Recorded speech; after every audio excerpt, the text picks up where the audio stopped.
আমরা নবীর আওলাদকে পেয়েও ধন্য। আমরা শুধু নবীকে পেয়ে ধন্য এতটুকু নয়, আল্লাহর নবী বলতেছেন আমি চাইলে আল্লাহর কাছ থেকে আমার অনেক আওলাদ নিতে পারতাম। আমি আমার কলিজার টুকরা ফাতেমার মাধ্যমে আমি আমার যে আওলাদ পেয়েছি, এই আওলাদকে 61 হিজরিতে কারবালার ময়দানের মধ্যে নির্বিচারে আমি নবী তাদেরকে বিলিয়ে দিয়েছি, কুরবান করে দিয়েছি শুধুমাত্র উম্মতে মুহাম্মাদের জন্য। আমাদের জন্য তার কলিজার টুকরাগুলোকে একে একে শহীদ করে দিয়েছেন। ওই নবীকে পেয়ে, ওই নবীর আওলাদ পেয়ে আমরা একবার বলি আলহামদুলিল্লাহ। আমরা যারা এসেছি, মসজিদের চতুর্পাশে যারা শুয়ে আছেন, আমাদের সকলের মা বাপ আত্মীয় স্বজন যারা কবরস্থ হয়েছে, মওলা প্রত্যেকের জীবনের গুনাহগুলো মাফ করে দিন। আল্লাহ আমাদের গুনাহগুলো মাফ করে দিন। হযরত শাহ সুফি খাজা নিয়ামত আলী শাহকে স্মরণ করে আমার কথা শুরু করতেছি। আমি 25 নম্বর পারার সূরা সূরার 23 নম্বর আয়াতে কারিমার কিছু অংশ বিশেষ তেলাওয়াত করেছি। ওই আয়াতের আলোকে আমার কথা আমি শেষ করে ইতি টানবো। আপনাদের যদি দোয়া হয়, মদিনা থেকে যদি আমার দিকে নেক নজর হয়, কোথায় দেখে?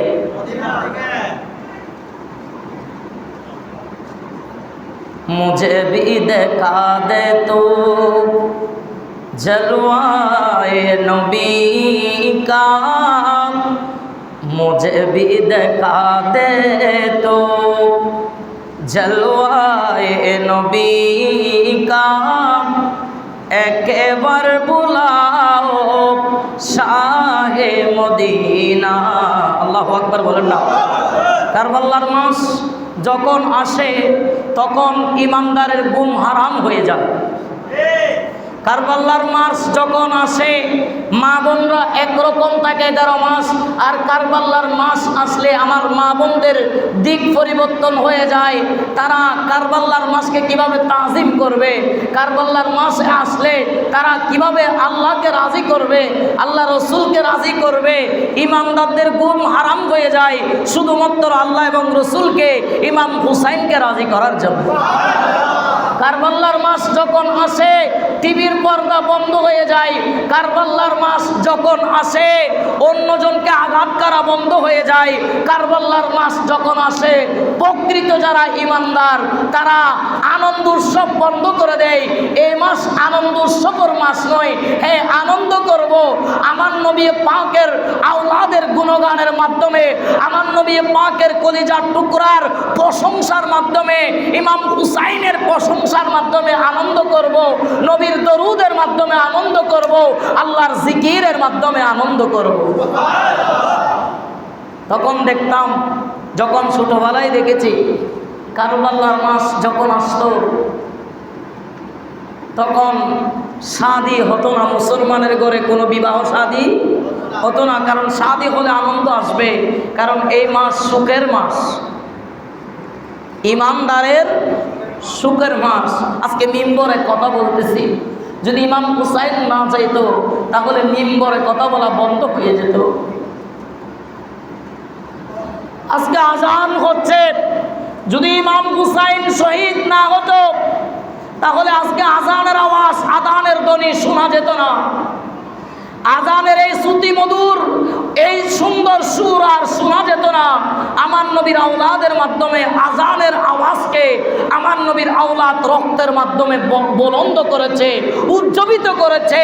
আকাশ বাতাসের মধ্যে আল্লাহর ধ্বনিতে আজকে কবলিত হচ্ছে শুধুমাত্র ইমাম হুসাইনের কারণে। আজকে আমরা মুহররম মাস বুঝি না, আজকে আমরা কুরবানির মাস বুঝি না, আমরা আনন্দ উৎসব নিয়ে বসে আছি। আসলে প্রকৃত ইমানদার তারা কখনো মুহররম আসলে বিবাহ শাদীতে যাবে।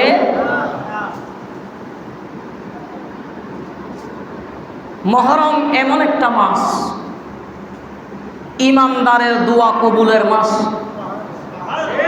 বলুন না, ইমানদারের দোয়া কবুলের মাস।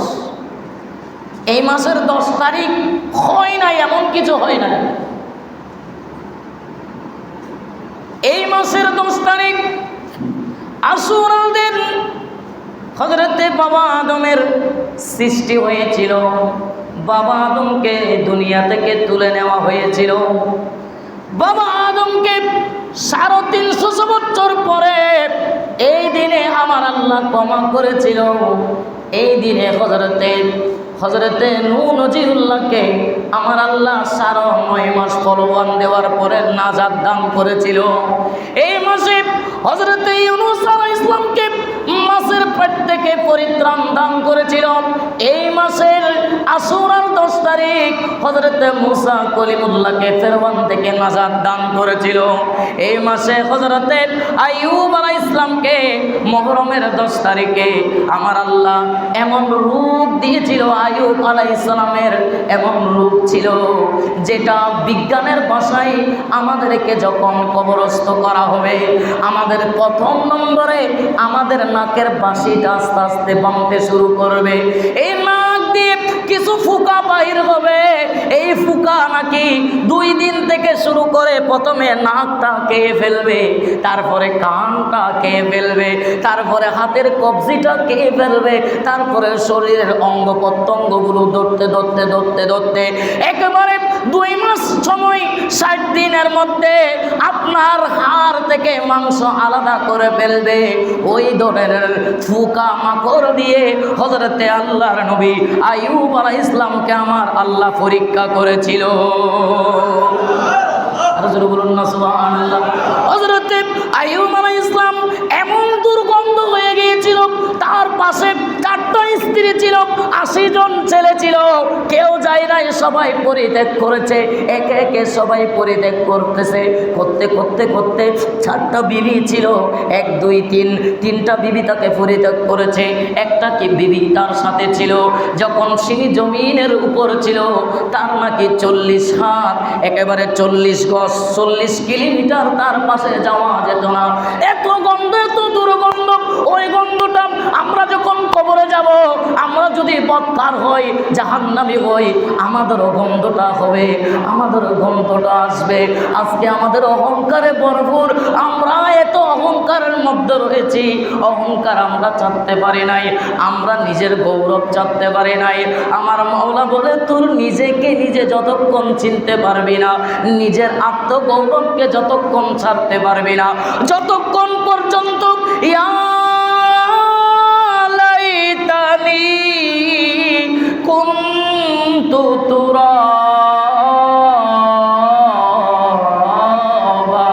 আমার মাওলা বলে, আমি যদি মাটি হতাম তাহলে বেঁচে যেতাম। আজকে মাটি হতে পারে নাই, মানুষ হয়ে কিয়ামতের কাঠগড়ায় আমার থেকে দাঁড়াইতে হবে। হযরতে আইয়ুব আলাইহিস সালামের এমন রূপ হয়েছিল।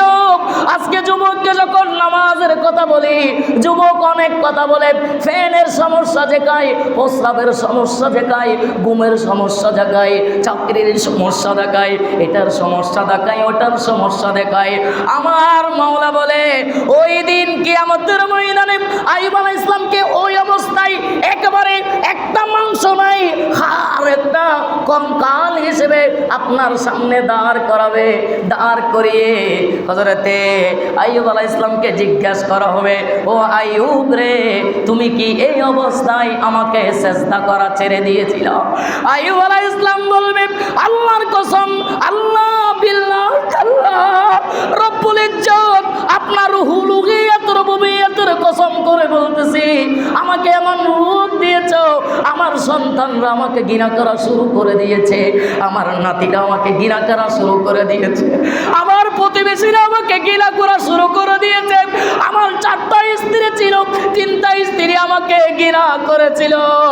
ওগো রব্বুল আলামিন, আমি তো এমন কোন অপরাধ করি নাই যে অপরাধের কারণে আমাকে 40টা বছর এইরকম রুগ্নের মধ্যে রেখেছ।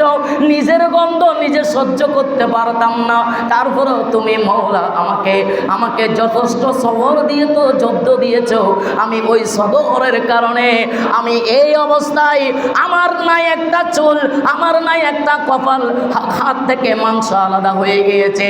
ওই অবস্থায় শুধু আপনার দরবারে ফরিয়াদ করছিলাম যে ফুকাগুলো আমাকে কেটে কেটে শরীরের অঙ্গ প্রত্যঙ্গ সব কিছু খেয়ে ফেলেছে, কিন্তু যখন জিহ্বার মধ্যে একটা একটা একটা পোকা আমাকে আসার দিচ্ছে, তখন আমি আপনার কাছে ফরিয়াদ করেছিলাম, মাওলা রে শরীর নিয়ে গিয়েছো, শরীরের অঙ্গ প্রত্যঙ্গ নিয়ে গিয়েছো, চোখ নাই দেখার জন্য, কান নাই শোনার জন্য, মাওলা রে এই অবস্থায় যখন জিহ্বার মধ্যে পোকা আঘাত করতেছে, তখন তোমার দরবারে আমি ফরিয়াদ করেছিলাম, মাওলা রে আমার পা চলে গিয়েছে দুঃখ নাই, আমার বতন চলে গিয়েছে দুঃখ নাই, আমার গলা চলে গিয়েছে দুঃখ নাই, জিহ্বা এবং দাঁত এই দুইটা দিয়ে আমি তো তোমার গুণগান করি, তোমাকে সুবহান রাব্বিয়াল আলা বলি, তোমাকে সুবহান রাব্বিয়াল আযীম বলি, এটা দিয়ে তো আমি আপনাকে চেষ্টা করি। এই তিনটা জিনিস আমার থেকে যদি পোকামাকড় খেয়ে ফেলে, কোন জিহ্বা দিয়ে তোমাকে ডাকবো, কোন কপাল দিয়ে তোমাকে চেষ্টা করব, মাওলা রে আজকে যদি জিহ্বাটাও নিয়ে যাও তাহলে কি দিয়ে তোমার গুণগান করব? এই কথা বলার দেরি আমার আল্লাহ বলেন, জিবরিল যা যা যা আমার আইয়ুবের কাছে যাও, আমার আইয়ুব আজকে এমন একটা ফরিয়াদ করেছে, নিজের শরীর সুস্থ রাখার জন্য ফরিয়াদ করে নাই, নিজের চোখে দেখার জন্য ফরিয়াদ করে নাই, নিজের কানে শোনার জন্য ফরিয়াদ করে নাই, আমার আইয়ুব এমন ফরিয়াদ করেছে, আমার এত খুশি লেগেছে। 40 বছর আমি জর্জরিত করে রেখেছিলাম, যেই কুফের মধ্যে, যেই গুহার মধ্যে আমার আইয়ুব আছে, মাটির নিচে মাসু যেটা যে সহ্য করবে সেটা মানুষ সহ্য করতে পারে না, কারণ সেজন্য মানুষ মারার পরে মাটি মানুষকে হজম করে। মিনহা খালাকনাকুম ওয়া ফিহা নুঈদুকুম ওয়া মিনহা নুখরিজুকুম তারাতান উখরা। আজকে মাটিতে হাঁটার সময় এমন সাবধান হয়ে যাবেন, মাটিতে পাড়া দেওয়ার সময় প্রত্যেকটা কদমের মধ্যে যদি আপনার জিকির থাকে তাহলে মাটি আপনাকে সেবা করবে, মাটিতে এমনভাবে আঘাত করবেন না আগামীকাল মাটি আপনাকে গ্রহণ করবে, আপনার আদরের স্ত্রী, আদরের ভাই, আদরের বোন, কলজার টুকরা মা, কলজার টুকরা বাবা আপনাকে গ্রহণ করবে না, আপনার আদরের বন্ধু আপনাকে গ্রহণ করবে না। মিনহা খালাকনাকুম ওয়া ফিহা নুঈদুকুম ওয়া মিনহা নুখরিজুকুম তারাতান উখরা। আবার মাওলা বলে, এই মাটিকে কখনো তোমরা ফিস দিবি না, এই মাটি আমি বলার পরে নাকি আযাব দিবে, কারো জন্য ফোলা হবে, কারো জন্য পাথরের টুকরা হবে, কারো জন্য একেবারে নরম নরম, একেবারে নরম তরম তোলা হয়ে যাবে, কারো জন্য পাথরের টুকরা হবে, মাটি কাউকে সাপ দিবে, আদর করবে। আজকে ভারতের কোন একটা জায়গায় এখানে 400 বছর পরে একজন জুলফি বাবা নামে এক আল্লাহর ওলি ছিল, 400 বছর পরে তাকে অক্ষত অবস্থায় পাওয়া গিয়েছে। আরো জোরে বলুন না সুবহানাল্লাহ। সড়কের কাজ করতে যাচ্ছে, 400 বছর পরে তাকে একেবারে জিন্দা পাওয়া গিয়েছে।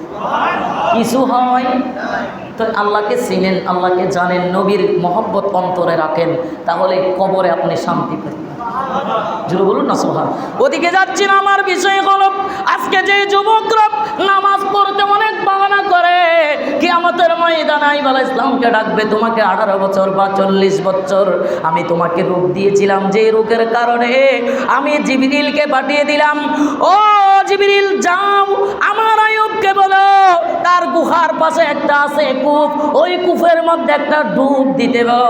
হযরতে জিবরিল এসে যখন হযরত আইয়ুব আলাইহিস সালামকে এই কথা বললো, বলে আপনার প্রতি আমার আল্লাহ বড় খুশি হয়েছেন, আপনি নিজের জন্য দোয়া করেন নাই, আল্লাহর নাম নেওয়ার জন্য দোয়া করেছেন। আর জোরে বলুন না সুবহানাল্লাহ। নিজের জন্য দোয়া করেন নাই, আল্লাহর নাম নেওয়ার জন্য দোয়া করেছো। এই কথা যখন বলেছেন হযরতে আইয়ুব আলাইহিস সালাম বলে আমি কি করেছি, তুমি কেন এসেছো জিবরিল, আমার ভয় লাগতেছে। বলে ভয়ের কোনো কারণ নাই, আপনার গুহার পাশে আছে একটা কূপ, কূপে মায়ে তুমি একটা ডুব মারো, দেখবা আমার আল্লাহ তোমাকে সুস্থ করে দিয়েছে। আইয়ুব আলাইহিস সালাম যখন কূপের মধ্যে ডুব দিলেন, ডুব দেওয়ার পরে দেখতেছে আইয়ুব আলাইহিস সালাম আবার 16 বছরের 18 বছরের যুবক হয়ে গেল। একেবারে যে এরকম জুয়ানি অবস্থায় যেভাবে ছিল আইয়ুব আলাইহিস সালাম এরকম হয়ে গিয়েছেন।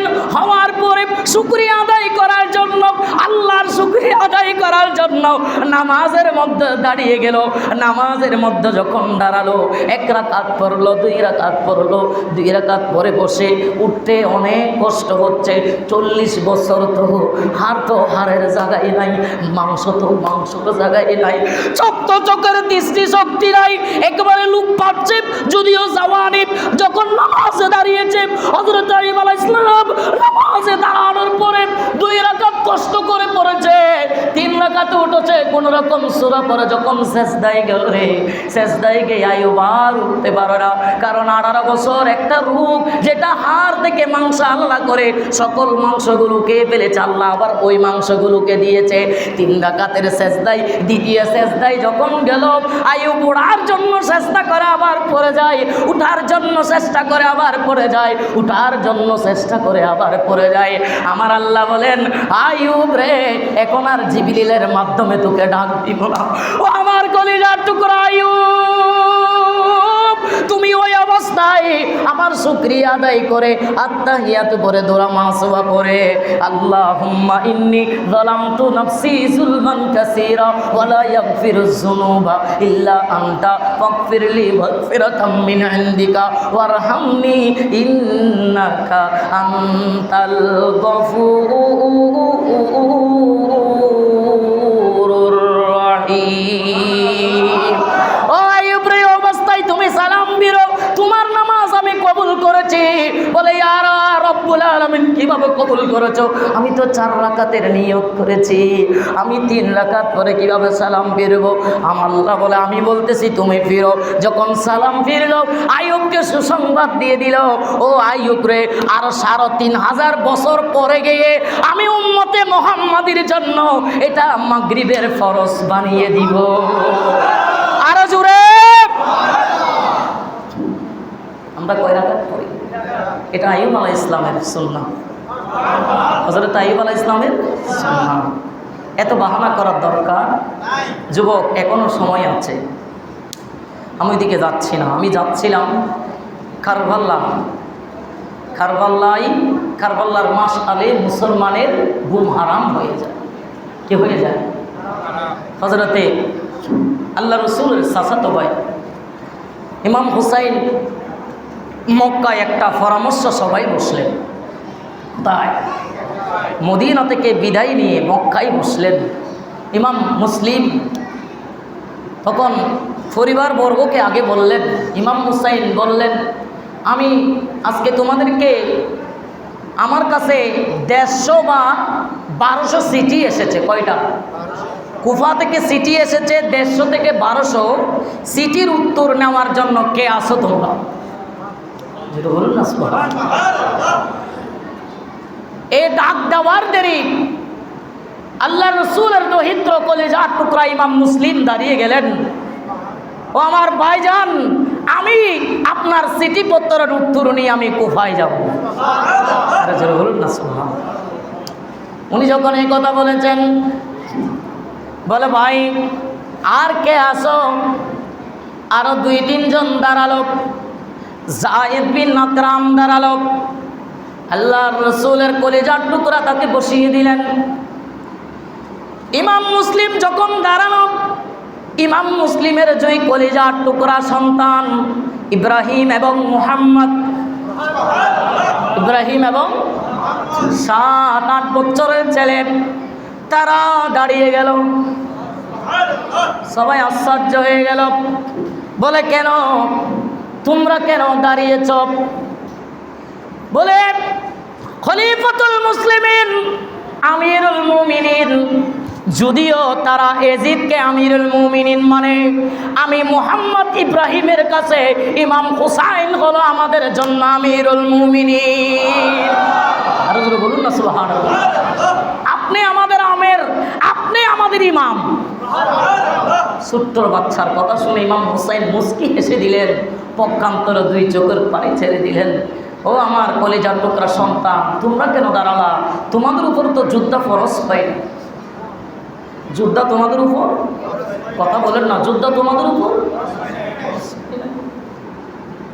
তারা বললেন, ও আমাদের চাচা যান, আপনি আমাদেরকে নিষেধ করবেন না, আপনি পূর্ববর্তীতে যান, একটু দূরে যান, একটু পিছনে যান, বদরের ময়দানে যান। আমাদের মুহাদ্দিস, আমাদের ভাই, 2 জন ভাই, 7-8 বছরের ভাই, যুদ্ধের ময়দানের মধ্যে আবু জেহেলকে যারা জাহান্নামে পাঠিয়েছে তারা তো আমাদের মতো ছিল, তারা আমাদের মতো ছিল। আমরা তো ওই বদরের ময়দান থেকে শিক্ষা নিয়েছি। আজকে আমাদেরকে না বললে চলবে না, কারণ আমরা আমাদের আব্বা জানের সাথে ওই কুফার মধ্যে যদি আমাদের আব্বা জানের কোনো সমস্যা হয়, আমরা ওই মুহূর্তের মধ্যে আপনার কলিজার টুকরা ইমাম ইব্রাহিম, আপনার কলিজার টুকরা ইমাম মুহাম্মদ, ইমাম মুসলিমের ডান হাত হিসেবে দাঁড়াইতে পারবে। বলুন না সুবহানাল্লাহ। 2 জনের মোহব্বত থেকে ইমাম হুসাইন তাড়াতাড়ি সামনে গিয়ে 2 জনকে বুকের মধ্যে জড়িয়ে নিল। সুবহানাল্লাহ। 2 জনকে বুকের মধ্যে জড়িয়ে নিল। আচ্ছা, তার সিডির উত্তর নিয়ে কুফায় পাঠিয়ে দিলেন হযরত ইমাম মুসলিমকে। 8 তারিখ, 7 তারিখ পাঠালেন। ইমাম মুসলিম মক্কা থেকে রওনা হলেন। রওনা হয়ে যখন ইরাকের জমিন, ইরাকের গেট দিয়ে ঢুকলেন, দেখতেছে ইমাম মুসলিমকে ফুলের তোড়া নিয়ে সবাই সুন্দর স্বাগতম জানাচ্ছে, মোবারকবাদ জানাচ্ছে। তারা এত সুন্দর মোবারকবাদ জানাল, ইমাম মুসলিম খুশি হয়ে গেল। ইমাম মুসলিম কুফায় যখন গেল, একদিনে তার হাতে 12,000 বায়াত হয়েছে। আরেকটা মত আছে 40,000 তার হাতে। এটা একেবারে খাস 40,000 একদিনে তার হাতে বায়াত হয়েছে। এদিকে ইয়াজিদ খবর পেয়েছে, উবাইদুল্লাহ বিন জিয়াদ, ইবনে জিয়াদ তখন কুফায় ছিল না। ইয়াজিদ খবর পেয়ে, ইবনে জিয়াদ এত বড় শয়তান ছিল, তাকে একটা চিঠি লিখলো, বলো তুমি তাড়াতাড়ি কুফায় যাও, ইমাম হুসাইনের বায়াত থেকে ইমাম মুসলিমকে বিরত রাখো, কুফার জনগণকে বিরত রাখো, আর নয় আমি শেষ। আর নয়, কথা বলেন, আর নয় আমি শেষ। উনি তাড়াতাড়ি উবাইদুল্লাহ বিন জিয়াদ চলে আসলো কুফার জমিনে যখন আসলো, এসে উনি বড় সালবাস ছিলেন। কুফার বড় বড় সর্দার, মন্ত্রী যারা ছিল, এমপি যারা ছিল, তাদেরকে সবাইকে নিয়ে একটা বৈঠক করে কেল্লার মধ্যে সবাইকে বন্দি করে ফেলেছে।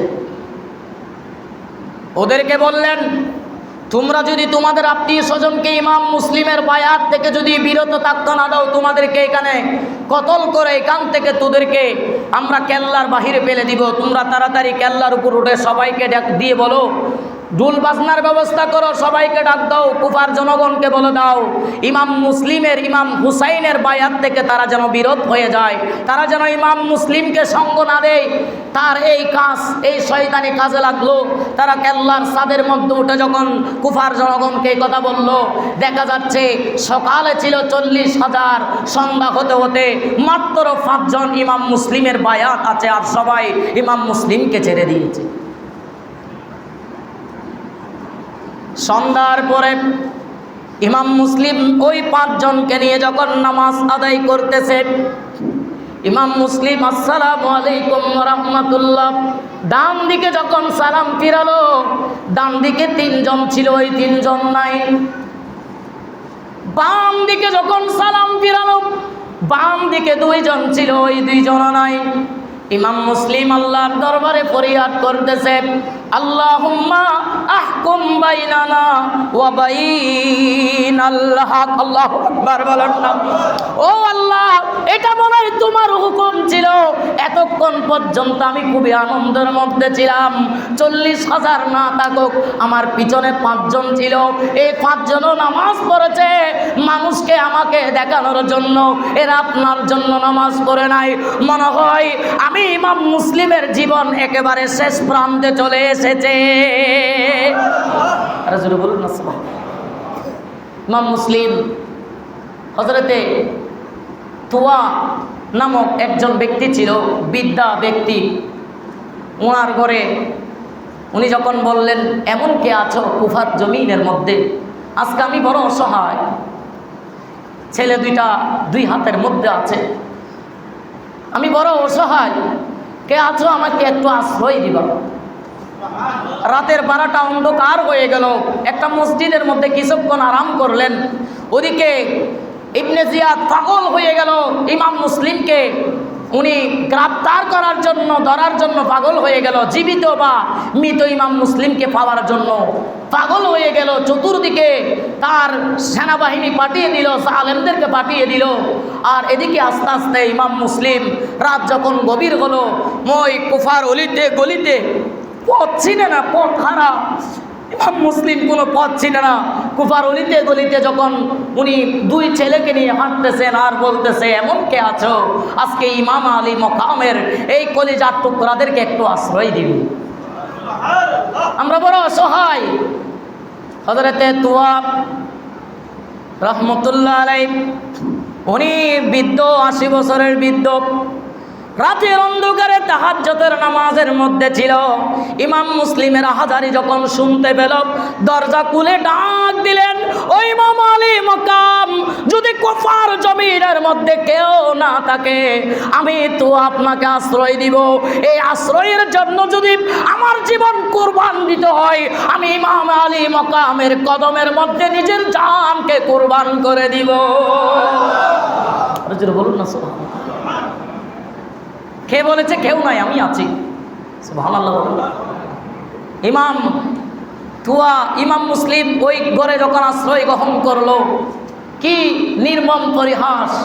বিদ্যা ছিলেন আহলে বাইতের একজন কলিজার টুকরা, মুহাব্বতের একজন পাত্র। আর তার ছেলে ছিল হারেস, তার ছেলে ছিল বড় বড় জালেম ছিল। উনি ইমাম মুসলিমের থেকে দরিয়ে দিতে পারলে উপহার পাবে, সেজন্য সে তার ছেলে ইবনে জিয়াদকে কবর দিয়ে দিল, আমাদের ঘরের মধ্যে ইমাম মুসলিম আছে। সকাল না হতে হতে ইবনে জিয়াদ তার সেনাবাহিনী পাঠিয়ে দিল, ওই তুয়ার গড় চতুর্দিকে ঘিরে ফেলল।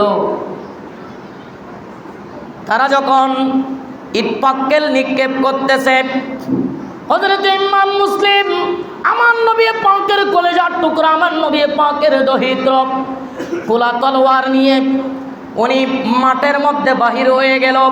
এই কুফাবাসী, তোরা আজকে আমাকে দাওয়াত দিয়ে নে, এত জালেমদের হাতে, কুকুরের হাতে আমাদেরকে তোরা ছেড়ে দিলি, আমি আসি, তোরা কে আসিয়াস আমার সাথে আস।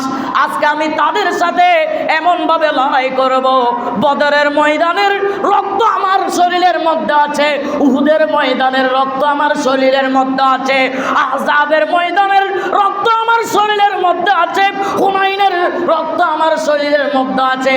যখন উদাত্ত আহ্বান করলো, আবার 40,000 কুফাবাসী ইমাম হুসাইনের সাথে তারা জড়ো হয়ে গেল।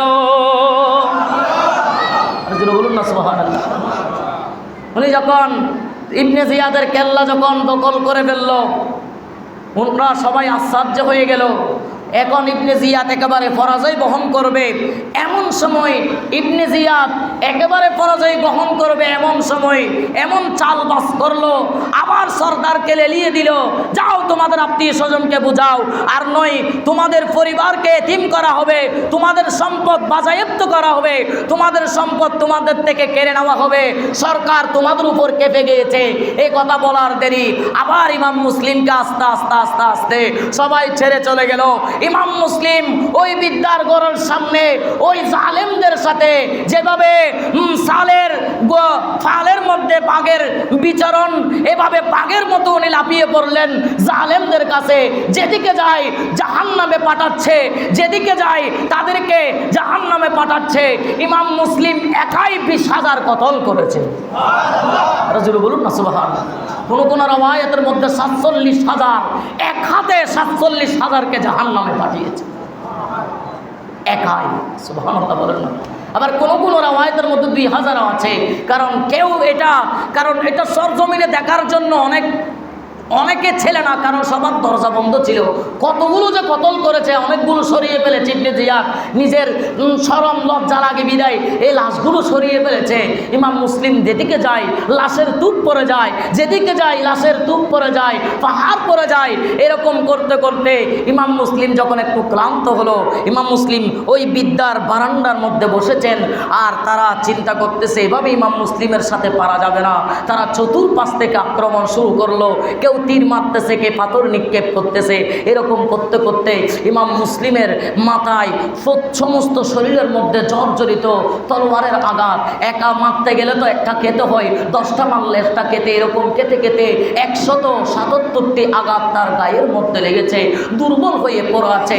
এমন সময় এমন একটা তীর মারলো, তীরের আঘাতে এদিকে টুট ফেটে গেল। আবার উপর থেকে এমন একজন তলোয়ার চালালো, ওনার টুট ফেটে একটা দাঁত একবারে পড়ে যাবে এমন অবস্থায় ইমাম মুসলিম বলতেছে, কে আছো, আমাকে একটু করে পানি দাও, আমাকে একটু করে পানি দাও। এই পানি খেয়ে আমি আল্লাহ রসুলের ইমাম আলী মকামের কদমে দোয়া করব। কাল ইমাম আলী মকাম আপনাদেরকে বলবে না। ওই বৃদ্ধ সাহস করে, কেউ দরজা খুলে না, সাহস করে পানির তুষক নিয়ে ইমাম মুসলিমের হাতের মধ্যে যখন গ্লাস দিল, ইমাম মুসলিম যখন গ্লাস মুখের মধ্যে দিচ্ছে, দেখতেছে, চোখ খুলে দেখতেছে গ্লাস রক্তে একেবারে খুনে একেবারে লাল হয়ে গেলেন, পানিগুলো ফেলে দিলেন। আবার বৃদ্ধকে বললেন, আমি তো এগুলো খেতে পারতেছি না রক্তর জন্য, আবার এক গ্লাস দিলেন। ওই গ্লাস যখন দিলেন, দেখতেছে ওই গ্লাসও এখান থেকে মাংস টুকরা গ্লাসের মধ্যে পড়ে ওইটা লাল হয়ে গেল, ওইটাও হাত থেকে ফেলে দিল। বিদ্যা দেখে আছে, হাই হাই ও ইমাম রে, আপনার জন্য মনে হয় এই দুনিয়ার পানি হারাম হয়ে গিয়েছে। কারণ আর 2-1 দিন পরে আমার মনে জানতেছে, আর 2-1 দিন পরে ইমাম আলী মকামের জন্য পানি বন্ধ হয়ে যাবে। আমার মনে ডাকতেছে, ওই ইমাম মুসলিম ধরেন আরেক গ্লাস নেন। ওই গ্লাস যখন দিয়েছে, দেখতেছে মুখে দেওয়ার দেরি, ওই 2-3টি দাঁত ওই পানির মধ্যে পরে রক্ত লাল হয়ে গেল। ইমাম মুসলিম বলতেছে, দুনিয়ার পানি আমার জন্য হারাম হয়ে গিয়েছে।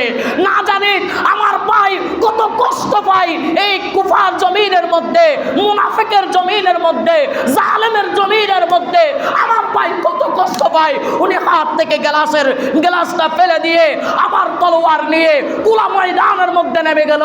না আর নয় ভাইজান, আপনি অপেক্ষা করিয়েন না, আমি তো আপনাকে দিতে পারি নাই, আমি তো আপনাকে চিঠি লিখেছি চলে আসার জন্য, আপনাকে এই খবর কে দিবে? আমার উপর এত অত্যাচার চলতেছে ভাইজান, আপনার উপর কেমন অত্যাচার চলবে আমি তো কল্পনা করতে পারতেছি না। এই কথা বলে তলোয়ার নিয়ে যখন সামনের দিকে যখন অগ্রসর হলো, উনি কুলা ময়দানে আবার যুদ্ধ শুরু করলো। তারা চতুর্দিক থেকে আক্রমণ করে মুসলিমকে কাবু করে ইবনে জিয়াদের কাছে নিয়ে গেল। ইবনে জিয়াদ তাকে দেখা মতো বলতেছে, তাড়াতাড়ি তাকে সাদুর উপর নিয়ে যাও, ওইখান থেকে ফেলে তাকে হত্যা করা হোক।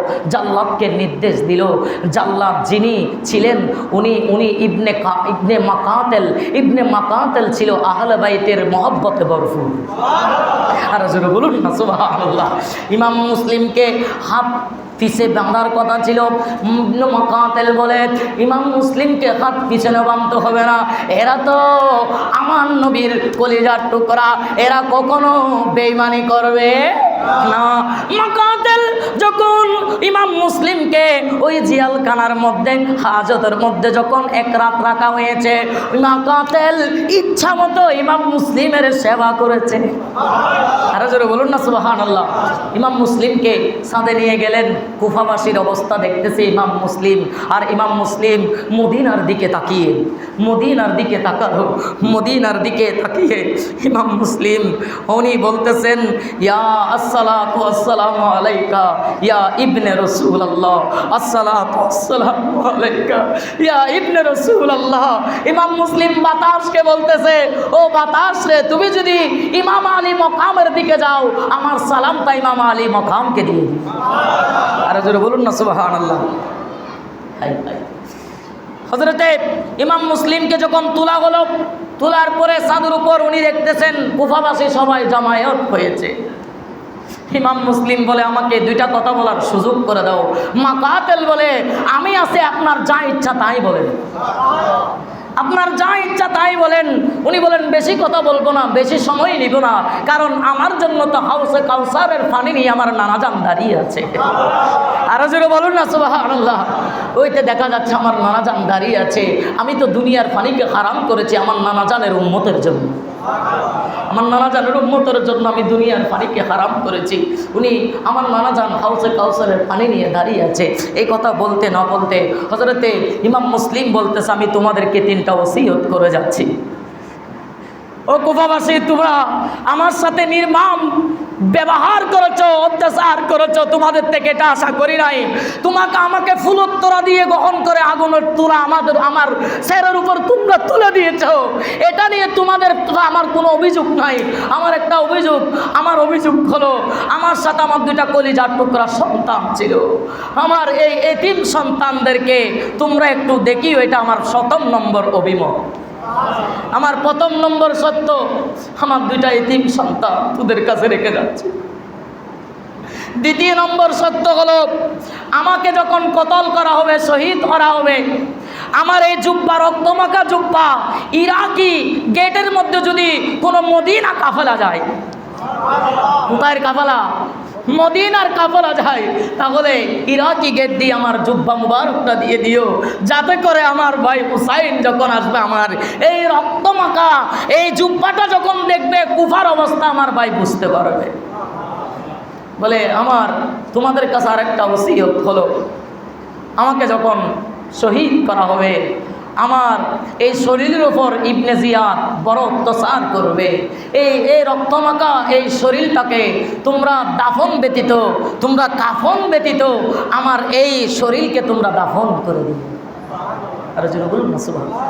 এতিমোं का कोई नहीं है ठिकाना, एक बार बुलाओ शाहे मदीना, यतीमों का कोई नहीं है ठिकाना, एक बार बुलाओ शाहे मदीना, शाहे मदीना, जो तुझे को जो तेरे नबी को पसंद है, जो तुझे को जो तेरे नबी को पसंद है, मुझे ऐसा बंदा बना मेरे मौला, बना मेरे मौला।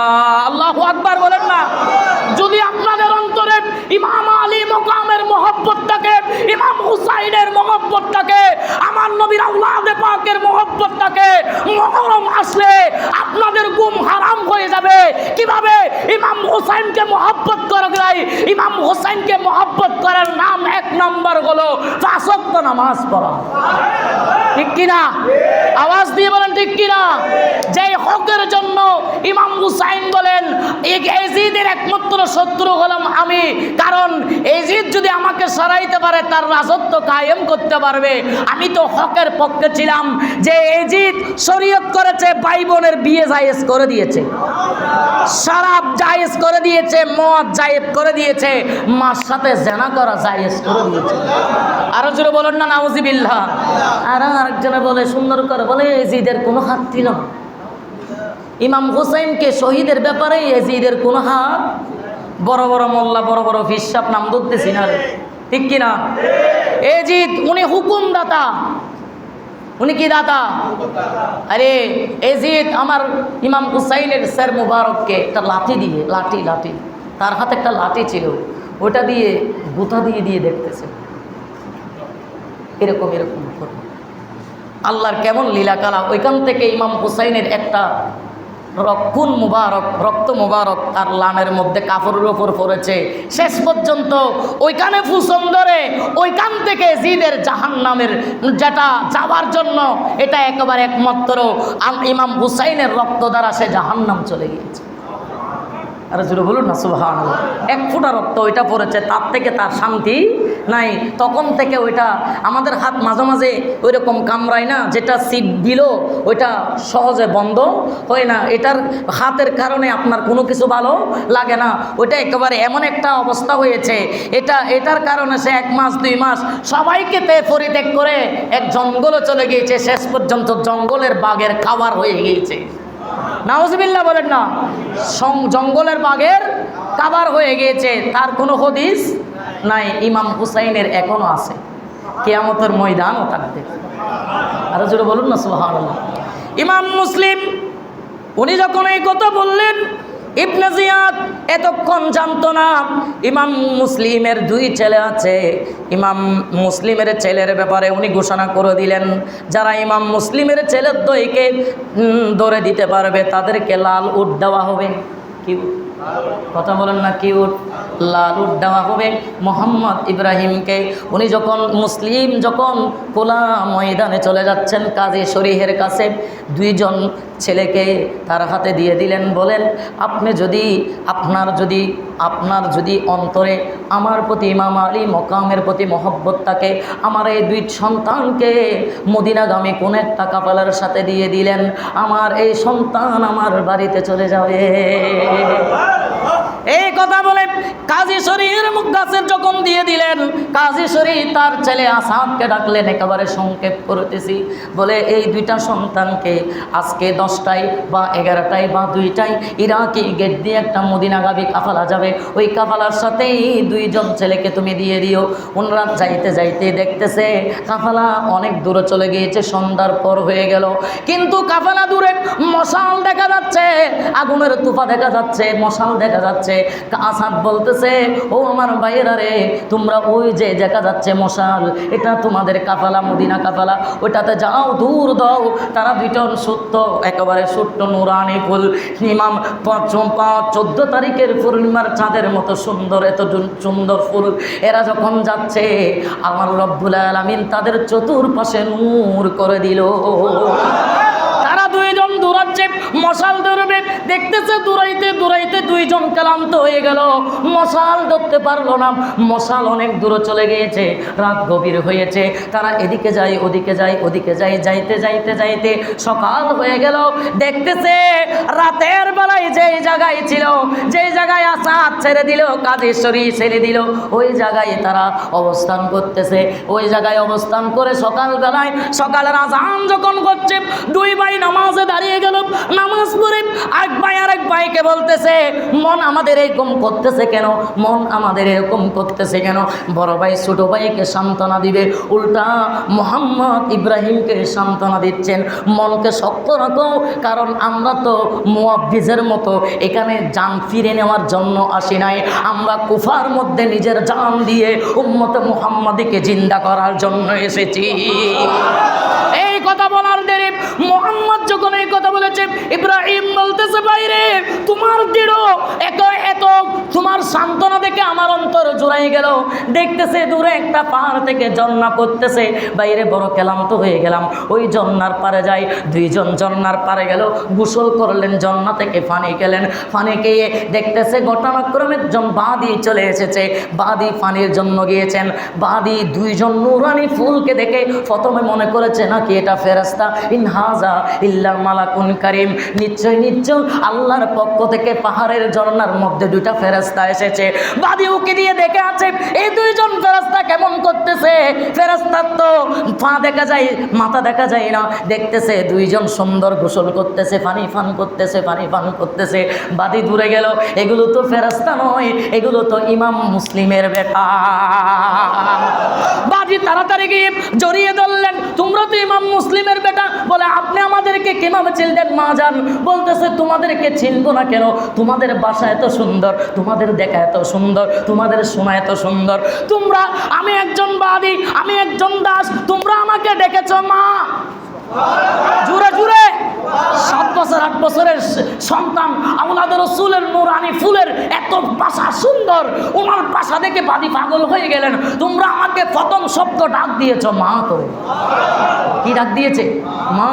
মা করে তখন ডাক দিয়েছে, বলতেছে তোমরা কোথায় কোথায় যাবে? আমি তো শুনেছি তোমরা ইরাকি গেট দিয়ে। বলে আমরা সারা রাত এদিকে গিয়ে দৌড়াদৌড়ি করেছি মা রে, আমরা তো কোনো জায়গায় যেতে পারি না। বলে আমার ঘরের যিনি গৃহকর্তা আমাদের, উনি বড় আহলে বাইতকে মহব্বত করে, আসো।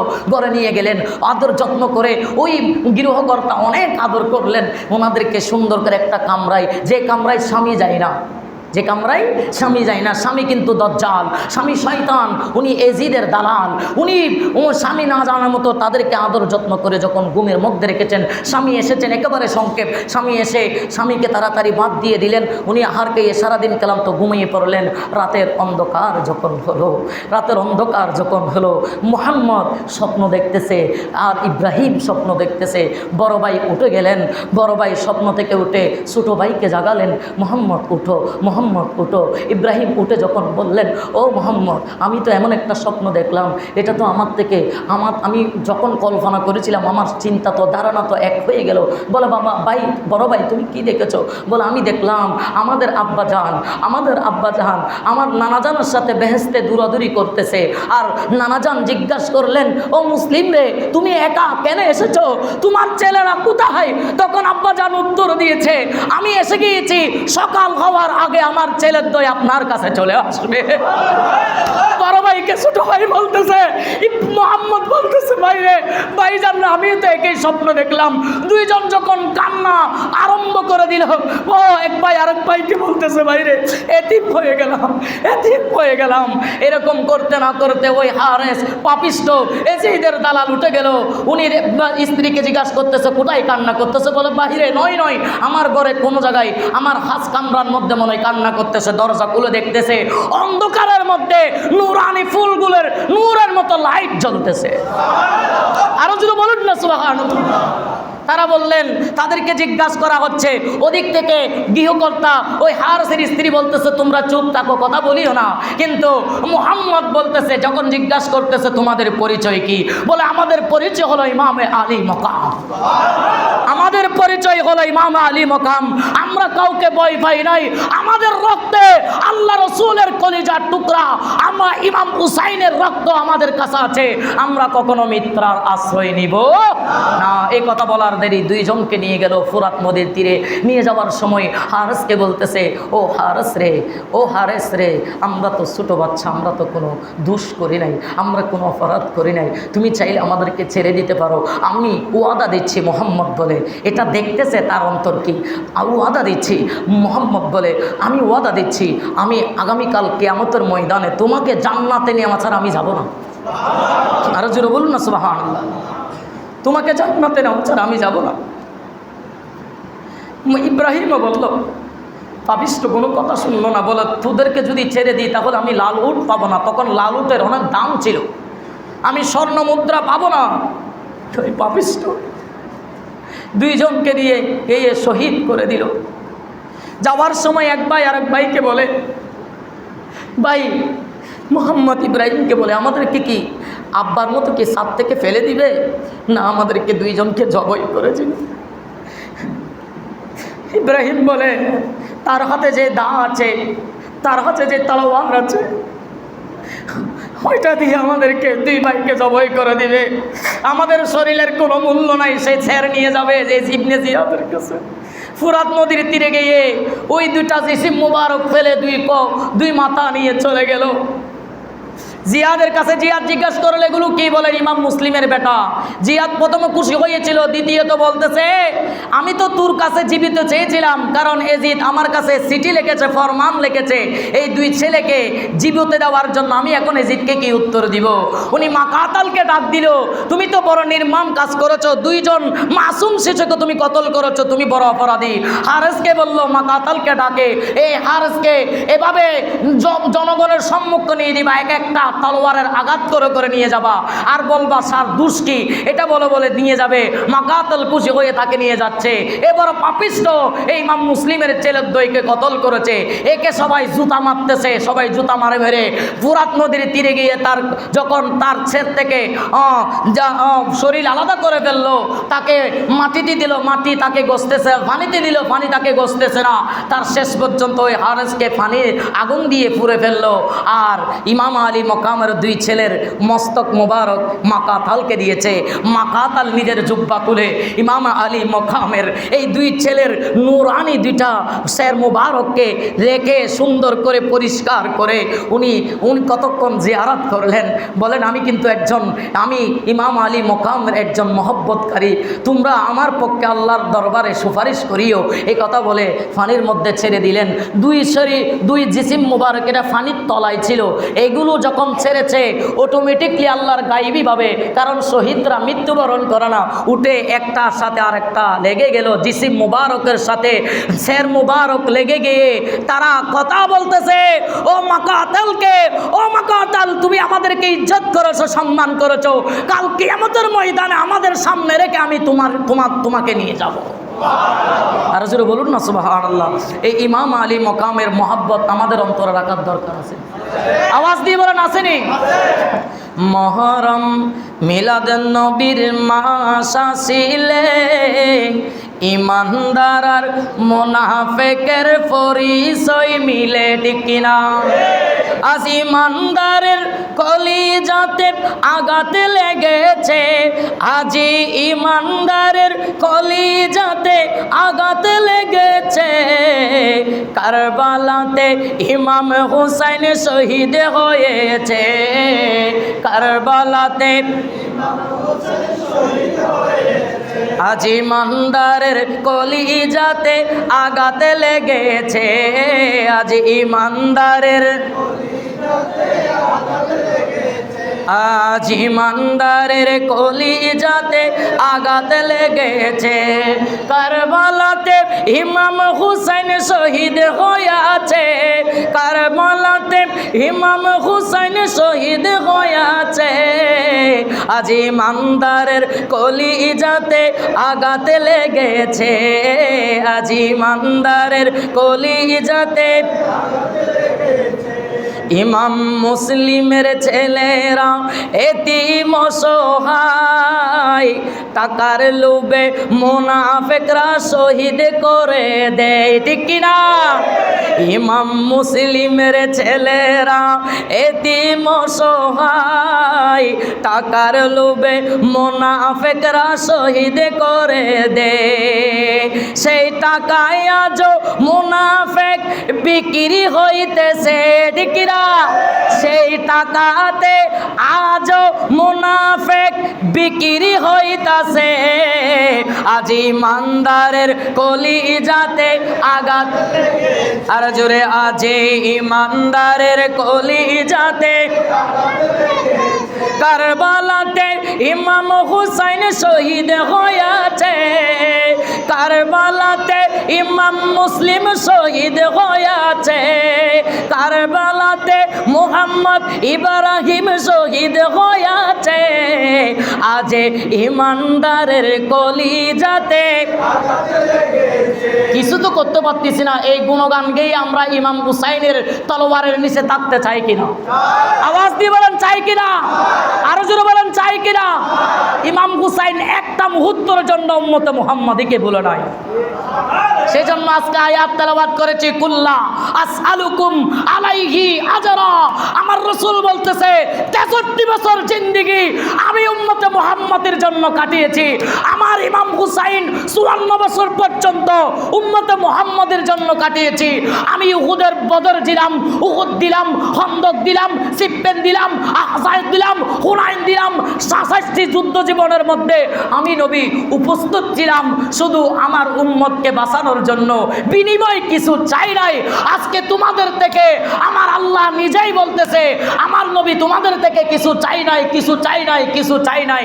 একটা জিনিস চেয়েছে। সূরা শুআরা 25 নম্বর পারা 5 নম্বর পৃষ্ঠা 23 নম্বর আয়াত কারিমা, কুল্লা আসআলুকুম আলাইহি আজরা, কোন প্রতিদান চাচ্ছে না, ইল্লাল মাওয়াদ্দাতা ফিল কুরবা, বিনিময় শুধু আহলে বাইতের মহব্বত। দিতে রাজি আছেননি? দিতে রাজি আছেননি? আল্লাহ কবুল করুন। আরো জোরে বলুন না, একটু হাত তুলে দেখান।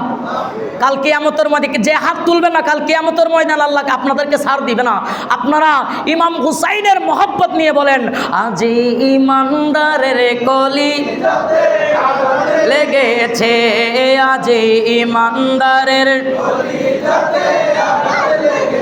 সেই টাকাতে আজ মুনাফিকরা বিক্রি হয়েছে, সেই টাকাতে আজ মুনাফিকরা বিক্রি হয়েছে, আজ ইমানদারের কলিজাতে, আর জোরে আজ ইমানদারের আওলাদের রাসূলদের তোমরা মানতে পারো নাই, শহীদ তারা জীবিত আছে কোরআনেতে পাই। আল্লাহু আকবার। আছে কিনা? আছে কিনা? ওয়ালা তাকুলু লিমান ইউকতালু ফি সাবিলিল্লাহি আমওয়াত, কথা আমার নয়, খোদার। এটা ফতোয়া কিন্তু কোনো বান্দার নয়, আল্লাহর ফতোয়া। ঠিক কিনা? কার ফতোয়া? আল্লাহ শুধু তাই বলে নাই, বাল আহইয়া ইনদা রাব্বিহিম ইরযাকুন, তাদের কবরে রিজিক যায়। জোরে জোরে জোরে কি যায়?